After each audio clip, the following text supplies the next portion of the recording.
அந்த குழுவில் இருக்கக்கூடிய அத்தனை சகோதரிகளுக்கும் என்னுடைய பாராட்டுக்களை நான் தெரிவித்துக் கொள்கின்றேன். குறிப்பா சகோதரி விமலா ஒரு ஏழ்மையான குடும்பத்தில் பிறந்தவர். குழு மூலமா அவங்க இன்னைக்கு சொந்தமா ஒரு ஜெராக்ஸ் கடை நடத்திட்டு வராங்க.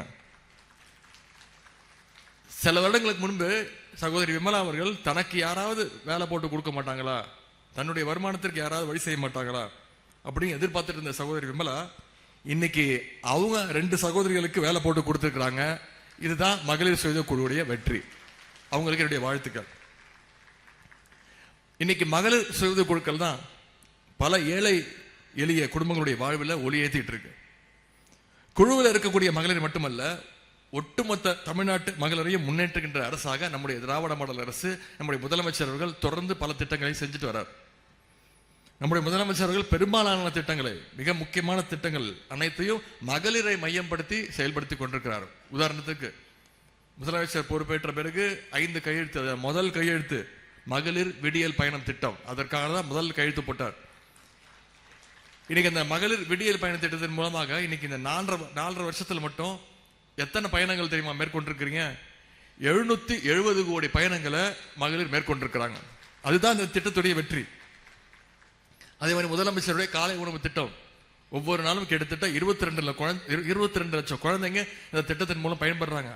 வெறுவயத்தோட போயிட்டு இருந்த குழந்தைங்க இன்னைக்கு பள்ளிக்கூடத்துக்கு போனா முதல்ல தரமான காலை உணவு, அதன் பிறகு தரமான கல்வின்னு பெற்றோர்கள் இன்னைக்கு வாழ்த்தி என்னுடைய குழந்தைய பார்த்துக்க நம்முடைய முதலமைச்சர் இருக்கிறாரு, திராவிட மாடல் அரசு இருக்குன்னு மகிழ்ச்சியோட இன்னைக்கு பிள்ளைகளை அனுப்புறாங்க. குழந்தைங்க பள்ளிக்கூடத்திற்கு போனா மட்டும் பத்தாது, காலேஜுக்கு போய் படிக்கணும், உயர்கல்வி படிக்கணும்னு அரசு பள்ளியில் படிக்கக்கூடிய அனைத்து மாணவிகளுக்கும் தனியார் கல்லூரி போய் படிச்சா அவங்களுடைய பேங்க் அக்கௌண்ட்ல மாதம் 1000 ரூபாய் கல்வி ஊக்கத்தொகையை வழங்குறார் நம்முடைய முதலமைச்சர் அவர்கள். இந்த முதலமைச்சர் காலை உணவு திட்டத்தை சமீபத்தில் முதலமைச்சர் விரிவாக்கம் பண்ணார். அரசு உதவி பெறுகின்ற பள்ளிகளுக்கும் சேர்த்து அந்த திட்டத்தை விரிவாக்கம் பண்ணார். பஞ்சாப் மாநிலத்துறை முதலமைச்சர் சென்னைக்கு வந்தார். அந்த நிகழ்ச்சியில கலந்துக்க வந்து பஞ்சாப் மாநில முதலமைச்சர் இந்த திட்டத்தை பத்தி முழுசா கேட்டு அறிஞ்சு குழந்தைங்க கிட்ட எல்லாம் பேசிட்டு அவர் பாராட்டி பேசினார். என்ன தெரியுமா பேசினாரு? தமிழ்நாடு முதலமைச்சர் அவர்களே, இந்த திட்டம் மிக மிக சிறப்பான திட்டம், இந்த திட்டத்தை விரைவில் நான் பஞ்சாப் மாநிலத்திலையும் அறிமுகப்படுத்த போறேன்னு சொன்னார் பஞ்சாப் மாநில முதலமைச்சர். அதுதான் இந்த திட்டத்துடைய வெற்றி. நான் அந்த நிகழ்ச்சியில பேசினேன், வரவேற்புரை. அப்ப நான் பேசும்பொழுது பெருமையா சொன்னேன். என்ன தெரியுமா பேசினேன்? காலை உணவு திட்டத்துல தாய் உள்ளத்தோடு சமைக்கிறது நம்மளுடைய மகளிர் சுய உதவி குழுக்களுடைய சகோதரிகள் அப்படின்னு பெருமையா குறிப்பிட்டார். இது எல்லாத்துக்கும் மேலாக உங்க அனைவருக்கும் தெரியும், கலைஞர் மகளிர் உரிமை தொகை திட்டம் கிட்டத்தட்ட 2 வருடம் ஆச்சு. செப்டம்பர் 15ஓட 2 வருஷம். இந்த திட்டத்தின் மூலம் இந்த கடந்த 2 வருடங்கள்ல மட்டும் ஒவ்வொரு மாதமும் 1,15,00,000 மகளிருக்கு மாதம் 1000 ரூபாய் நம்முடைய தலைவர் அவர்கள் கலைஞர் மகளிர் உரிமை தொகையாக கொடுத்திருக்கிறார். இந்த மாதத்துக்கான உரிமை தொகை இன்னைக்கு வந்திருக்கும். உங்களுக்கு இன்னைக்கோ நேற்றோ வந்திருக்கும், உங்க அக்கௌண்ட்டுக்கு வந்திருக்கும். அது மட்டும் இல்ல, சில இடங்கள்ல குறைகள் இருந்துச்சு, எங்களுக்கு கிடைக்கல, விடுவிட்டு போயிடுச்சு அப்படின்னு கேம்ப் நடத்தணும். உங்களோட முதலமைச்சர் அப்படின்ற கேம்ப், அதுல பாத்தீங்கன்னா கிட்டத்தட்ட 40% மனுக்கள் மகளிர் உரிமை தொகை வேண்டும் அப்படின்ற அந்த கோரிக்கை தான் வச்சிருந்தாங்க. நம்முடைய முதலமைச்சர் அவர்கள் சில கண்டிஷன்ஸ் எல்லாம் தளர்த்தி இருக்கிறாங்க.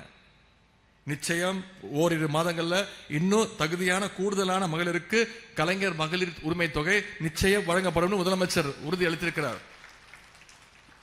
எனவே மகளிர் முன்னேற்றம், மாணவர்கள் முன்னேற்றம், தொழில் முன்னேற்றம், இப்படி ஒவ்வொரு துறைக்கும் பார்த்து பார்த்து நம்முடைய முதலமைச்சர் அவர்கள் செய்து கொண்டிருக்கிறார். இதுவரை சுய உதவி குழுக்களுக்கான கடன்கள், வங்கி கடன் இணைப்புகள் 1,00,000 கோடிக்கும் அதிகமான வங்கி கடன் இணைப்புகளை வழங்கியிருக்கின்றோம். இதையெல்லாம் நம்முடைய முதலமைச்சர் அவர்கள் உங்களுக்கு கொடுக்கக்கூடிய கடன் தொகையாக பார்க்கவில்லை, உங்கள் உழைப்பின் மீது வைத்திருக்கக்கூடிய நம்பிக்கை தொகையாகத்தான் முதலமைச்சர் அவர்கள் பார்க்கிறார். இது பொறுக்காம சில பேர் பல விமர்சனங்கள் செஞ்சுட்டு இருக்கிறாங்க. சமீபத்தில் தொலைக்காட்சியில் நீங்க பார்த்திருப்பீங்க, ஒவ்வொருத்தரும் ஒரு கலர் பஸ் எடுத்துக்கிட்டு போயிட்டு இருக்கிறாங்க. ஒருத்தர் பச்சை கலர் பஸ், ஒருத்தர் மஞ்சள் கலர் பஸ்.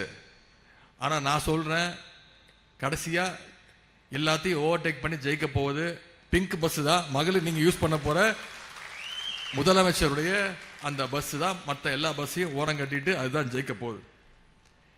உங்களுக்காக உழைப்பதற்காக நம்முடைய அரசு, நம்முடைய முதலமைச்சர் அவர்கள் இன்னும் தயாராக இருக்கிறாங்க. இன்னும் அதிகமாக உழைக்க வேண்டும்னு உங்ககிட்ட நான் அதை விரும்பி கேட்டுக்கொள்கின்றேன். ஆகவே திராவிட மாடல் அரசினுடைய சாதனைகள் தொடர 2026 நம்முடைய முதலமைச்சர் அவர்கள் தொடர்ந்து இந்த அரசை அமைப்பதற்கு நீங்க வந்திருக்கக்கூடிய மகளிர் உங்களுடைய ஆதரவை நீங்கள் தர வேண்டும் என்று கேட்டுக்கொண்டு இந்த விழாவை மிகச்சிறப்பாக ஏற்பாடு செய்த மாவட்ட அமைச்சர் அண்ணன் ராஜேந்திரன் அவர்களுக்கும் மாவட்ட நிர்வாகம் தமிழ்நாடு மகளிர் மேம்பாட்டு நிறுவனத்திற்கும் என்னுடைய பாராட்டுகளையும் வாழ்த்துக்களையும் தெரிவித்துக் கொள்கின்றேன். தமிழ்நாடு முழுக்க வங்கிக் கடன் இணைப்பு மற்றும் அடையாள அட்டை பெற்றிருக்கக்கூடிய அத்தனை சகோதரிகளுக்கும் மீண்டும் என்னுடைய பாராட்டுகளையும் வாழ்த்துக்களையும் தெரிவித்து